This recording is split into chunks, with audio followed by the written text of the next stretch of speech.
Chapter 34 of the Tao Te Ching. Tao is pronounced Tao, rhyming with now, turns on a paradox that is easy to state and hard to sit with.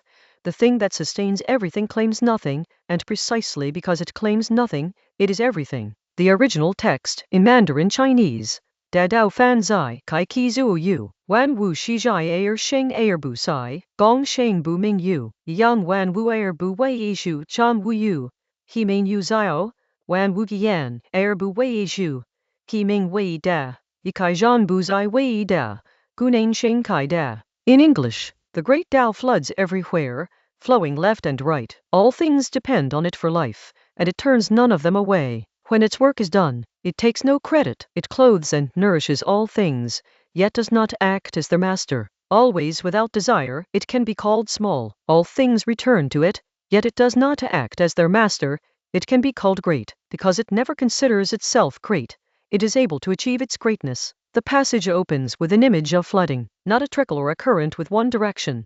The Tao spills left and right simultaneously, without choosing a bank. This isn't chaos. It's the picture of something that does not prefer. It goes where it goes, and it does not sort things by whether they deserve it. What follows from that is striking.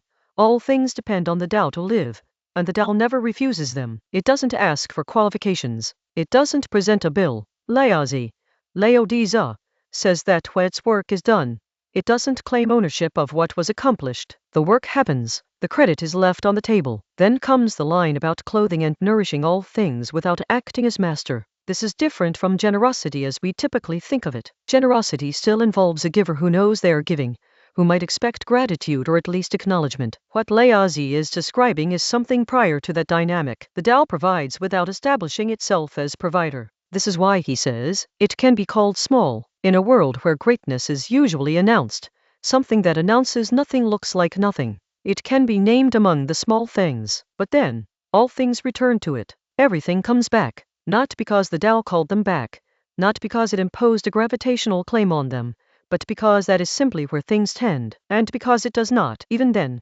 plant a flag and declare itself master, it can also be called great. This is the structure of the paradox. The Tao is simultaneously nameable as small and nameable as great, not because the text is playing word games, but because smallness and greatness here means something specific. Small, it makes no demand to be recognized. Great, everything depends on it and returns to it. These two things are not in tension. They are, the text suggests, the same thing described from two angles. The final line is the hinge the chapter builds toward. Because the Tao never considers itself great, it is able to complete its greatness. Self-regard, the pursuit of being seen as great, interferes with the thing itself. The person working to be recognized as indispensable often becomes dispensable. The institution that requires constant acknowledgement of its importance becomes something people rout around. This is not a moral claim.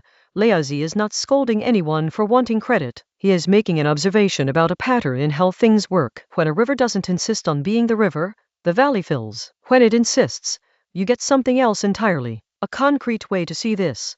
Think of people in your life whose influence has been substantial but quiet. Teachers who handed the work to their students and stepped back. Colleagues who fixed something without sending an email about it. Parents whose shaping of a person was invisible to the person being shaped. The influence was large. The footprint was small. These two things coexisted not in spite of each other but because of each other. Where this leaves a reader today is not with an instruction. There is no action item here. The text is not saying, be humble and good things will follow. That would turn it into a technique, which is exactly what the Tao is not. What it offers instead is a shift in how you see certain phenomena. When something works without demanding attention for working, that is not a deficiency. When credit goes unclaimed, that is not necessarily waste. The great Tao doesn't need a plaque. Everything still returns to it. The passage ends not with advice, but with a structural observation.